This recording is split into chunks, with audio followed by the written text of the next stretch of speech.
Ça faisait super longtemps que j'avais pas stressé pour un match de foot. Salut l'équipe, aujourd'hui on se retrouve pour le débrief de Argentine-Cap-Vert, le 16e de finale qui a failli tourner au calvaire pour Lionel Messi et les champions du monde en titre en 2022. Franchement, Cap-Vert, gros respect. J'aimerais commencer par eux. Gros respect. Ils ont montré à l'entièreté du monde qui méritait d'aller en 16e de finale. Ils ont montré à toute l'Afrique que c'était une grande nation sur cette Coupe du Monde-là. Incroyable. Elle n'a jamais été vaincue dans le temps réglementaire. 0-0 face à l'Espagne, 2-2 face à l'Uruguay, 0-0 face à l'Arabie Saoudite et maintenant 2-2 dans le temps réglementaire face à l'Argentine, face aux champions du monde en titre. Franchement, c'est une top performance de la part des joueurs capverdiens. Vozina, gros respect à lui aussi. C'est un peu, je trouve, la figure de cette Coupe du Monde pour l'instant dans les gardiens de but. Ça m'étonnerait même pas qu'il gagne le trophée du meilleur gardien de but, même s'il va pas loin dans la compétition, à moins qu'on voit d'autres top performances de la part des autres gardiens. Mais franchement, Vozina, incroyable sur cette Coupe du Monde-là, grosse révélation. Et ça se voit juste avec ses stats sur Insta là, il a gagné des millions d'abonnés. Incroyable son match face à Messi. Je m'y attendais pas. Je pensais que Messi allait, et l'Argentine de manière générale, allait mettre plus de buts sur le Cap-Vert. Je m'attendais pas à sa performance là. Il fait beaucoup de parades, Vozina sur ce match, beaucoup de sauvetage aussi. Un face à face face à Messi à un moment complètement fou et il arrive à arrêter. Donc c'est complètement fou de sa part. Mais sinon, même mentalement, j'ai l'impression qu'il amène à cette équipe du Cap-Vert justement de la force mentale, une sérénité, de l'assurance et beaucoup d'encouragement aussi. Mais sinon, toute l'équipe du Cap-Vert, franchement, était au top, que ce soit physiquement, mentalement, même techniquement. Je ne m'attendais pas que le Cap-Vert gagne en partie dans le match, le momentum dans le milieu de terrain, physiquement dans le milieu de terrain. Parfois, il est surpassé, le milieu de terrain argentin, même parfois en vitesse. Euh, Puis aussi, ils ont des individualités. On l'a vu avec le but en phase de poule face à l'Uruguay, le coup franc, et maintenant une frappe de loin pour égaliser le 2-2. C'est un des plus beaux buts de la Coupe du Monde, ce but-là du Cap-Vert, le 2-2 face à l'Argentine. Donc vraiment, ils ont même individuellement, ils ont parfois cette réussite-là et ils marquent des beaux buts, franchement. Et ce que j'aime avec cette équipe du Cap-Vert, c'est qu'elle est super intéressante lorsqu'elle est en train de perdre. On l'a vu face à l'Uruguay, elle est intéressante pour justement venir égaliser en proposant du jeu, en étant complètement décomplexé, en jouant leur propre jeu, en restant fidèles à eux-mêmes. Et là, c'était la même chose aujourd'hui face à l'Argentine. Lorsqu'ils étaient menés au score, on ressentait une équipe du Cap-Vert qui avait envie d'aller égaliser. Donc, je trouve que l'équipe justement du Cap-Vert est meilleure lorsqu'elle est menée plutôt que lorsqu'elle doit tenir un score, par exemple, ou lorsqu'elle mène. Mais c'est ça, globalement, le Cap-Vert a fait son match, ils ne peuvent pas s'en vouloir. Franchement, c'était une Argentine qui a eu peur. Franchement, j'ai ressenti des joueurs qui ont eu peur à un moment, qui ont douté. Même Lionel Scaloni, le coach de l'Argentine, euh, a stressé durant ce match-là. Même tu vois, parfois Lionel Messi, il doutait. Et je trouve que l'Argentine n'a même pas sous-estimé cette équipe du Cap-Vert. C'est vraiment juste que le Cap-Vert est une grande surprise dans cette Coupe du Monde-là. C'est pas un hasard le 0-0 face à l'Espagne, c'est pas un hasard l'égalisation de 2-2 face à l'Uruguay. Et c'est pas un hasard s'il se retrouve en 16e de finale dans cette Coupe du Monde-là, à deux doigts d'éliminer l'Argentine de Lionel Messi. C'est vraiment que cette équipe a une âme, elle est soudée et elle joue complètement décomplexée. Et je pense que ça, c'est une grande force. C'est un peu comme le Maroc en 2022. Ils jouaient décomplexés, ils jouaient avec cette envie de montrer au monde leurs valeurs et aussi ils jouaient avec un espèce de syndrome de plus rien à perdre, dans le fond. Donc j'ai l'impression que c'est la même chose avec cette équipe de Cap-Vert. Ils n'avaient plus rien à perdre. Ils se sont donnés à fond. Ils ont kiffé jouer face à Lionel Messi. C'est un rêve pour eux. Et donc, les voir performants et à deux doigts d'éliminer l'Argentine, je trouve ça vraiment honorable de leur part. Sinon, si on revient sur Lionel Messi, top performance, mais elle va être un peu oubliée, cette performance-là, parce que le Cap-Vert a tellement choqué que, que même Messi, je pense, il s'en fout. Il est vraiment juste content d'être qualifié. En tout cas, très beau but qu'il met. Il est à 20 buts dans la Coupe du Monde.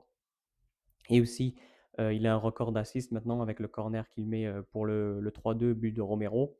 J'aime bien le corner de Messi lorsqu'ils sont tirés à gauche, les corners sortants. Un peu moins les corners rentrants, tu vois, lorsqu'il tire les corners à droite, ça va souvent vers le gardien. On dirait plus une frappe, un tir qu'un centre. Mais les corners centrants, je trouve que l'Argentine est dangereux lorsque Messi les tire. Et la preuve, c'est que le deuxième but de l'Argentine vient d'un corner sortant.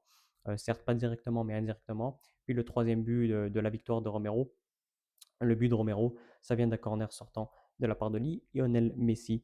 Donc l'Argentine est dangereuse sur corner, l'Argentine est aussi dangereuse dans le jeu, mais aujourd'hui ça a été très très difficile pour eux parce qu'il y avait un milieu de terrain du Cap-Vert qui était très fort, il y avait des joueurs avec de la vitesse, de l'envie, et l'Argentine s'est fait bouger physiquement, mentalement, a eu des doutes. Donc, c'est pour ça qu'on n'a pas vu cette Argentine de phase de groupe qui était plus dans la gestion, qui était plus dans des matchs de préparation. L'Argentine a abordé cette Coupe du Monde-là comme carrément avec des matchs amicaux, que ce soit face à l'Algérie, la Jordanie, l'Autriche. C'était plus des matchs de préparation. On les sentait vraiment très à l'aise, mais ils ne se forçaient pas. Alors qu'aujourd'hui, ils n'ont pas eu le choix de se forcer face à cette équipe du Cap-Vert.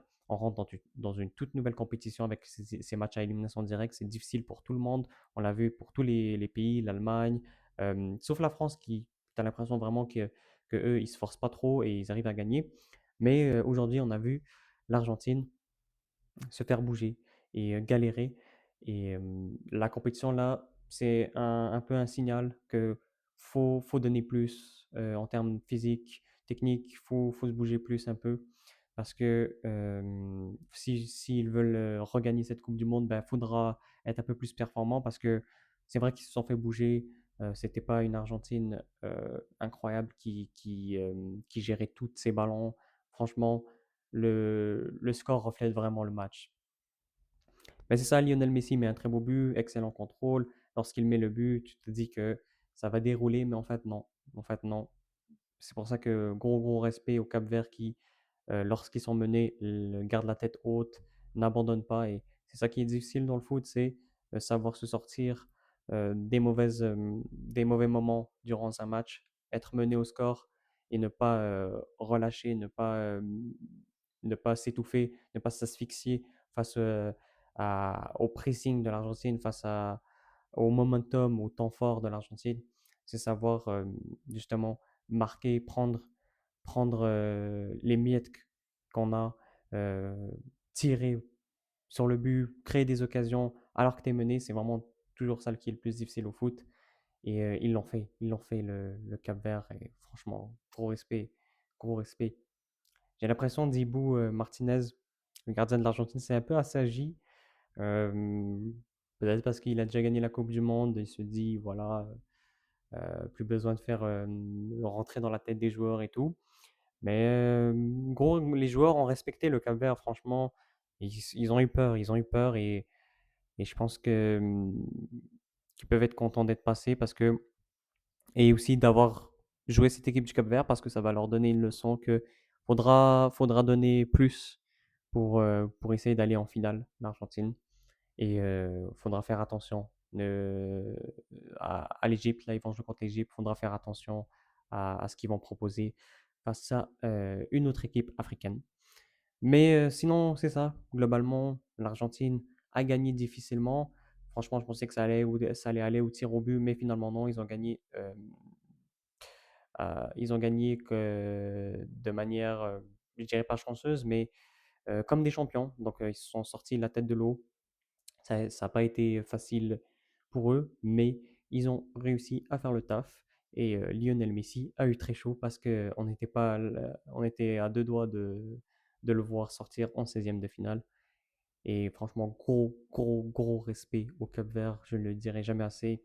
Franchement, très iconique cette équipe. On va s'en souvenir tout le temps. On va se souvenir de Vozina et des Cap-Verdiens pour cette Coupe du Monde 2026. Grosse révélation et hâte de les voir dans les prochains tournois, que ce soit en Coupe d'Afrique, pourquoi pas en Coupe du Monde 30 au Maroc, Portugal et Espagne. En parlant du Portugal, eux aussi, ils ont eu très chaud face à la Croatie. Ronaldo a eu très chaud.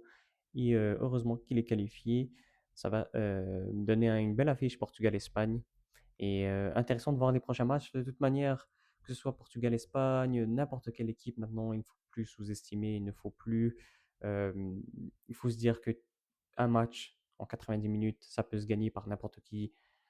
Tu sais pas physiquement si un joueur n'est pas là, si un joueur n'est pas dans son match et tout, ça peut aller très vite le foot.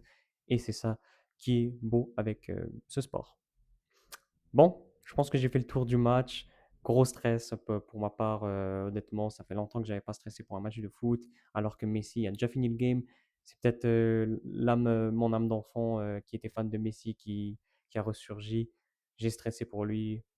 Franchement, je m'y attendais pas à que ce soit aussi difficile que ça pour l'Argentine, mais ça montre que le Cap-Vert n'est pas là pour rien et a fait des performances en phase de groupe euh, qui reflètent qui reflètent leur image, qui méritent leur qualification en 16e de finale.